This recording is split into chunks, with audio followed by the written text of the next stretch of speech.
네, 주안의 만나 2월 8일 수요일 묵상을 함께 나오도록 하겠습니다. 오늘 말씀은 마태복음 9장 14절에서 26절 말씀으로요. 하나님과 함께함의 회복이라고 하는 제목으로 함께 묵상을 나오도록 하겠습니다. 오늘 본문은 예수님과 함께한 자들이 누리는 회복에 대해서 말씀을 하십니다. 세 가지의 내용을 통하여 예수님이 가지고 계신 생명의 속성과 함께 우리가 신앙인으로서 기대해야 하는 삶에 대해서 함께 말씀을 하십니다. 사람의 모든 것이 가장 사람답게 되는 것은 바로 하나님과 함께 연결이 되었을 때입니다. 하나님 안에 있게 되면 사람은 그에게 잃어버렸던 기쁨이 회복이 되고, 또한 본연에 가지고 있던 하나님 안에서의 참 모습이 회복이 됩니다. 자, 오늘 첫 번째는 혼인잔치의 비유를 하시면서 우리가 하나님과 함께 먹고 마시는 관계 회복을 말씀을 하시는데요. 오늘 말씀은 어제 예수님께서 마태를 부르시고 그의 집에 초대된 것과 연결이 됩니다. 예수님께서 세리 마태의 집에서 함께 음식을 잡수실 때에 많은 죄인들과 세리들이 그 자리에 함께 있었습니다. 바리새인들이 와서는 예수께서 죄인들과 함께 식사하시는 것을 문제를 삼아요. 그러자 주님께서는 병든 자에게 의사가 필요함을 말씀을 하시면서 주님께서 이들의 치유자가 되시고 회복하게 하시는 분이심을 말씀을 하십니다. 자, 그리고 이번에는 세례 요한의 제자들이 와서 금식에 대한 언급을 합니다. 자, 우리와 바리새인들은 금식을 하는데 왜 당신의 제자들은 금식을 하지 않습니까? 마치 죄인들과 웃으며 식사를 하는 것이 불경건하게 느껴진다라는 것이죠. 그래서 아쉬움의 마음에 자신들의 경건의 방식인 금식에 대한 의문을 던지는 것입니다. 그러자 예수님께서는 이들에게 하나님 나라의 성격에 대해서 말씀을 하시는데요. 그것은 혼인잔치에 대한 것입니다. 이 혼인잔치에 대한 말씀은 막 예수님께서 그 자리에서 만들어내 오신 어떤 비유가 아니라 구약에서 그 선지자들을 통해서 계속 하나님께서 말씀하신 내용이에요. 이스라엘이 하나님과의 관계가 회복될 것에 대해서 계속 하나님께서는 결혼에 대한 비유로 말씀을 하시는데요. 우리 함께 보면 호세아 2장 19절에서 20절 말씀에 내가 내게 장가들어 영원히 살되 공의와 정의와 은총과 긍휼이 여김으로 내게 장가들며 진실함으로 내게 장가들리니 내가 여호와를 알리라 라고 말씀하셨습니다. 이사야 61장 10절에서는 내가 여호와로 말미암아 크게 기뻐하며 내 영혼이 나의 하나님으로 말미암아 즐거워하리니 이는 그가 구원의 옷을 내게 입히시며 공의의 겉옷을 내게 더하심이 신랑이 사모를 쓰며 신부가 자기 보석으로 단장함 같게 하셨음이라 라고 말씀하셨어요. 이사야 60장 5절에서는 마치 청년이 처녀와 결혼함 같이 내 아들들이 너를 취하겠고 신랑이 신부를 기뻐함 같이 내 하나님이 너를 기뻐하시리라 라고 말씀하였습니다.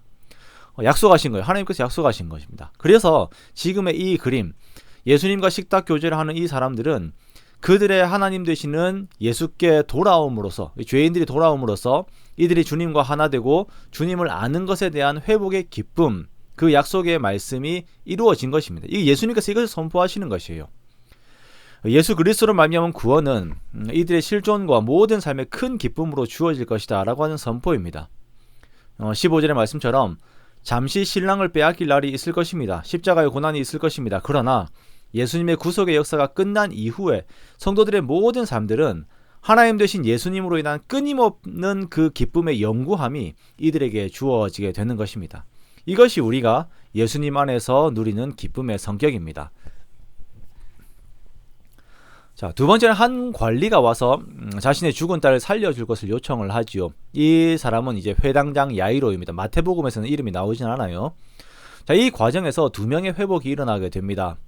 야이로의 집으로 가는 중에 12해 동안 혈루증을 앓은 여자가 예수님의 뒤로 가서 그 겉옷가를 만지게 됩니다.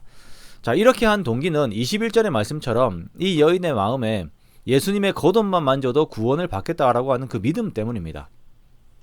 자, 그런데 이거 만지는 것이 뭐 그렇게 대단한 것인가라고 싶겠지만 구약의 율법에 따르면 혈루증은 부정한 병이에요. 그렇기 때문에 율법에 따르면 부정한 여인은 이 타인을 만져서 안 됩니다. 그 부정이 전염되기 때문입니다. 자, 그런데 이 여인의 믿음이 달랐어요. 자, 내가 저분을 만지면 저분이 부정하게 되는 것이 아니라 부정한 내가 정하게 된다라고 하는 믿음입니다.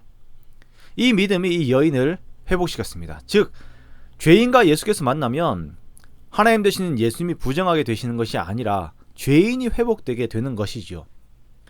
야이로의 딸에게도 동일합니다. 자, 죽은 자를 만지는 건 역시 율법으로 부정합니다. 그러나 예수께서 죽은 소녀의 손을 잡으셨을 때에 예수께서 부정하게 되는 것이 아닌 부정한 자가 생명을 얻게 되는 역사가 일어나는 것입니다. 이것이 행위에 의존하는 율법에 사로잡힌 자들에게 보이시는 말씀이에요. 부정한 것을 멀리함과 금식과 같은 행위는 결국은 이 모든 걸 통하여서 이 모든 걸 초월하여서 완전한 율법의 완성을 이루신 그 예수 그리스도를 드러내고자 하는 것입니다. 주님께서는 우리의 죄와 모든 부정한 것을 정결하게 하시는 분이십니다.